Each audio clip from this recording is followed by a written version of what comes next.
درود بر شما تماشابینان گرامی. شوکتی محمد در خدمت شما هستم و برنامه خبری تحلیلی پیام روز را تقدیمتان میکنم. حالا توجه کنید به سرخط خبرها. استمزاده مشرف، قاتل، شکنجهگر و تجاوزکار. چند معلومات وحشت انگیزی که درباره استمزاده به پیام رسید ما را وادار به آن کرد که کوشش کنیم تا درباره‌اش بیشتر معلومات پیدا نماییم. باز هم صید زنان روسریدار در پایتخت. در شهر دوشنبه ده‌ها زنان روسریدار را دستگیر کرده به اداره پلیس بردند.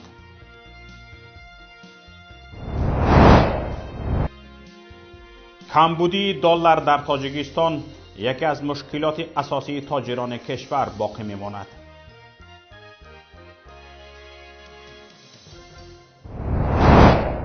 نام سرهنگیار پلیس به اصطلاح پدپلکونیک استمزاده مشرف استمی که بنابر تهدید تجاوز به نیلوفر رجب‌آور رسانه‌ای شد، بار اول نیست که مورد شبهه و اتهام به جنایت قرار می‌گیرد.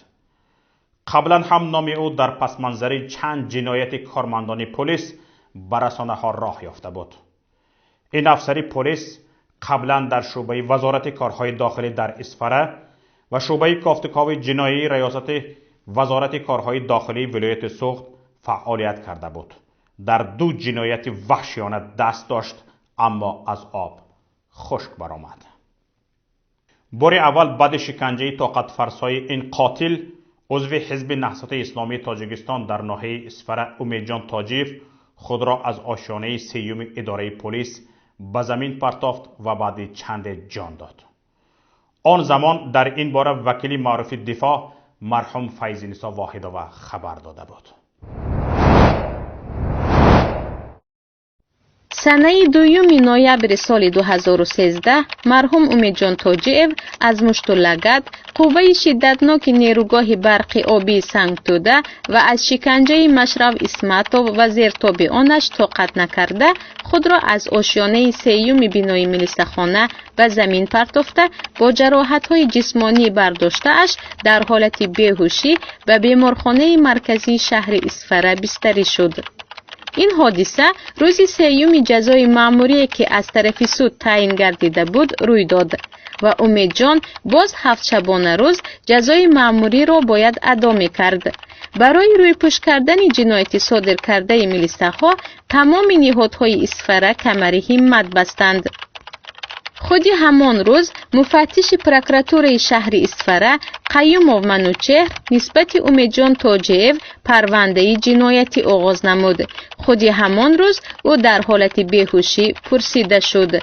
خودی همان روز سودیه در بیمارخانه اجازت حبس را صادر کرد. خودی همان روز در اشتراک ادوکات عیب اعلان کرده شد و روز دیگر از اسفره به بازداشتگاه خوجند انتقال داده شد.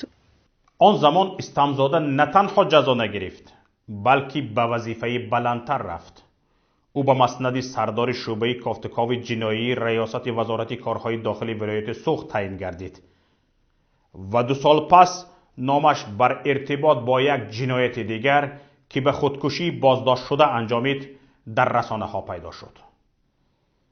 بعد شکنجه استمزاده و زیردستانش، کامل خواجه نظروف یک ساکن 24 ساله ناحیه اشت دست به خودکشی زد. کامل خواجه نظروف قبل از خودکشی نوار ثبت کرد و در آن شکنجه شدنش از طرف کارمندان شعبه کافتکاوی جنایتی ریاست وزارت کارهای داخلی ولایت سوخت را قصه کرد. کامل گفته بود افسران پلیس بعد مدت‌ها شکنجه از او 6000 سامانه رشوه گرفته وعده دادند که پرونده اش را میبندند ولی باز به شکنجه اش ادامه دادند. از من 15000 اول پرسیدند. 15000 سامان ثانی 10000 به فرآورد. این کرده وای کرده 6000 سامانی گفت. همین دادیم خلاصی گفت. بعد از گرفتن پول هم همه من عذاب دادند لیکن من نجات ندادند بوا جان. حالی هم اگر دوام تیند پگاه من جیغ میزنند. اکنون نصیب باشد فردا باز جیغ میزند میرویم. در آنجا چی گپ است به خدا عیان و به خود آنها عیان. برای همین از این گپ‌های من خطابی نیست.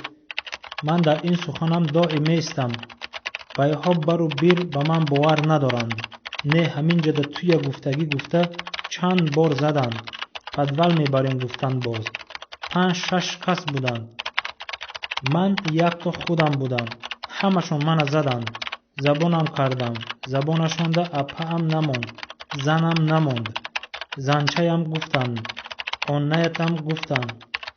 با کی میخالیم گفتند. همه گپ گفتند. من ویها به طاقت کرده گپ نگرداندم. متن این ثبت را اولین شده سامانه اخبار رسانه‌ای کرده نوشته بود که با خواهش منبعش از نشر نواد پیش از خودکشی کامل خواجه نظرов خودداری میکند.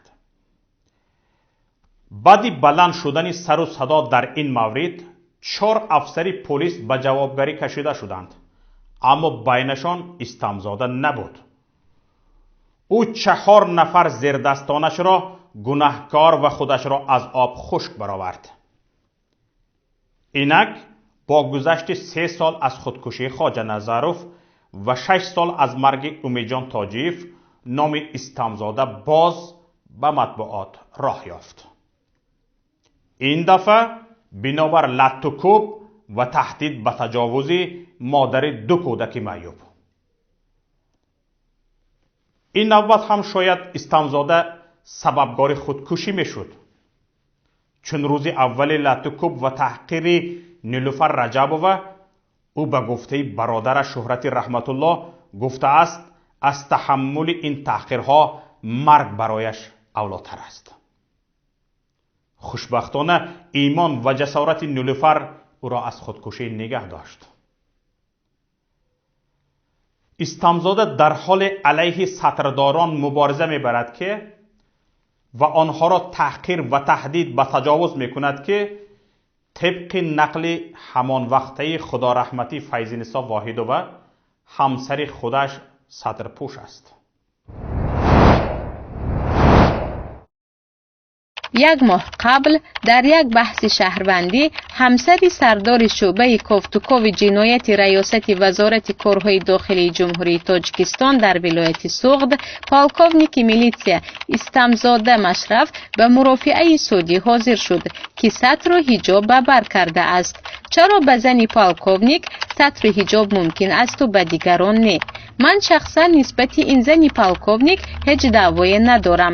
پوشش لباس حق حلالی خود انسان می باشد و همزمان من خودم نیز سطر و حجاب ندارم.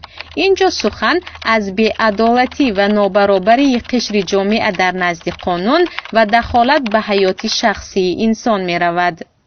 دانسته می شود این وحشی در خانه به خاطر وحشیگریش رنگ سگ گزنده هم قدر ندارد.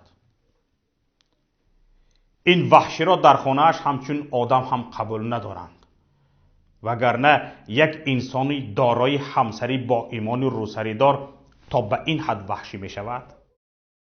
طبق معلوماتی که یک منبع به پیام داده است، استمزاده به مراتب وحشی‌تر از آن است که بازداشت شده ها را شکنجه و به بانوی تهدید تجاوز کند. بزودی تحقیقات پیام درباره این درنده وحشی در لباس پلیس نشر خواهد شد. چند معلومات وحشت انگیزی که درباره این درنده به ما رسید ما را وادار به آن کرد که کوشش کنیم تا درباره اش بیشتر معلومات پیدا کنیم. حالا همین قدر میگوییم که این وحشی در چند جنایت دیگر شکنجه، کشتار، تجاوز، رشوه‌ستانی و غیره دست دارد. ما با واکنش وزارت کارهای داخله و دادستانی کل به جنایت‌های این شغال باور نداریم.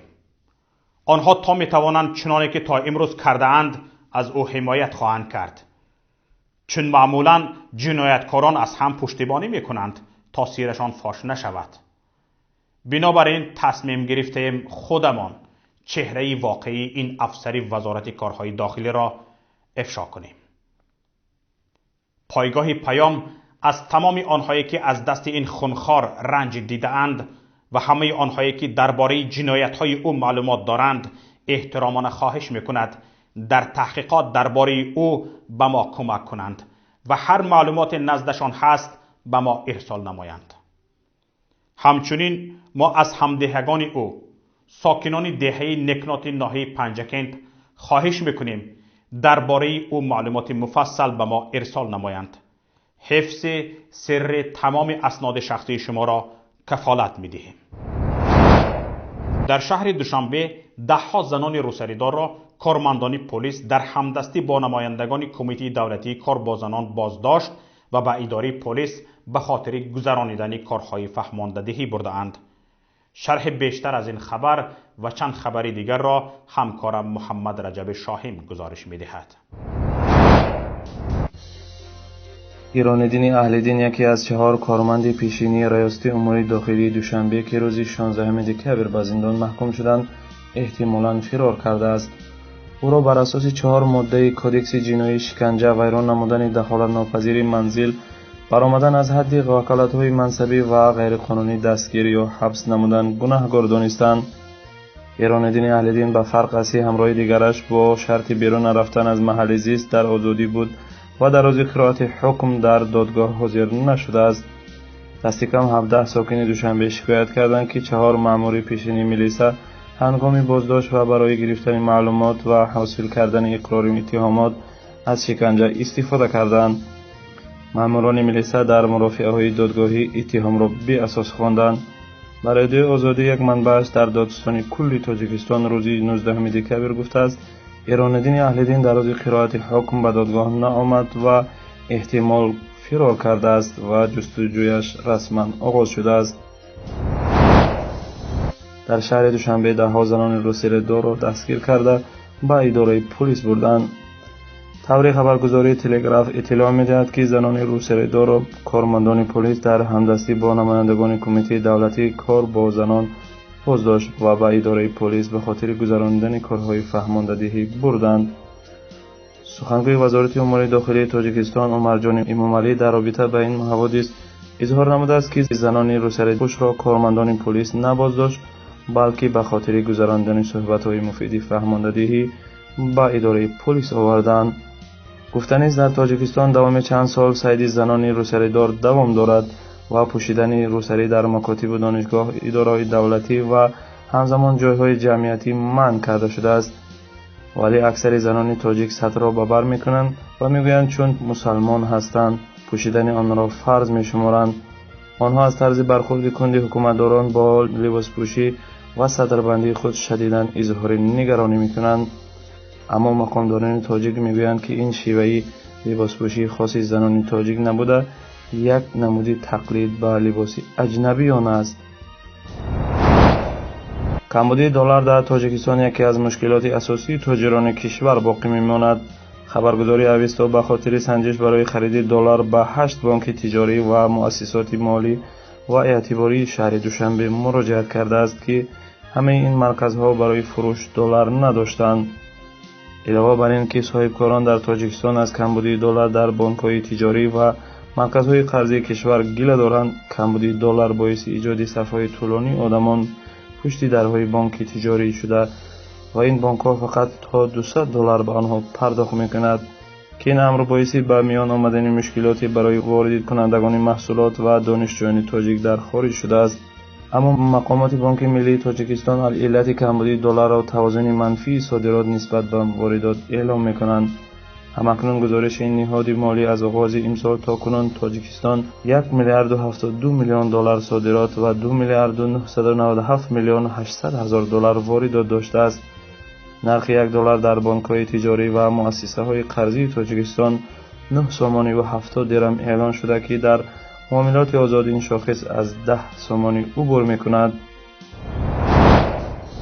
شب گذشته به بنای خدمات امنیتی ملی روسیه در مرکز شهر مسکو حمله صورت گرفت. در جریان تیرپرانی‌های یک کارمند امنیتی کشته و 5 نفر دیگر جراحت برداشتند. شخص حملگر به هلاکت رسیده است. حالا نهادهای امنیتی شخصیت حملگر را مشخص می‌کنند.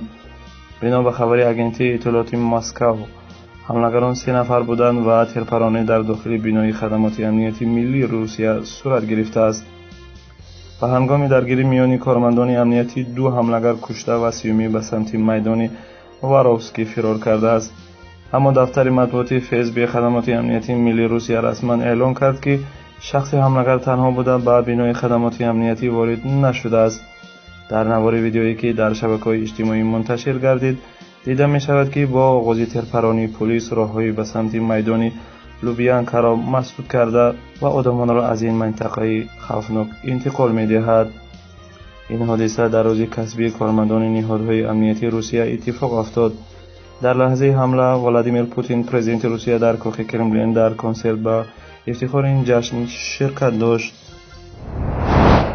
اینجا با پایان برنامه رسیدیم. تماشابینان ارجمند، به شبکه ما آبونه شده از مهمترین مسئله های داغ روز و خبر و رویدادها با خبر شوید. پخش تگمه لایک و زنگوله را فراموش نکنید. خواهشمندیم هر رویداد یا حادثه را شاهد شدید لطفاً به نوار گیرید و ثبت آن را به رقم ما 49 15 16 46 15 947 توسط پیامرسان های واتساپ، وایبر، ایما یا تلگرام فرستید. برنامه های دیگری ما در شبکه های اجتماعی و پایگاه پیام.net قابل دریافت است. با تمنای فراغت در روزهای استراحت و امید دیدار در هفته دیگر. السلام علیکم و رحمت الله.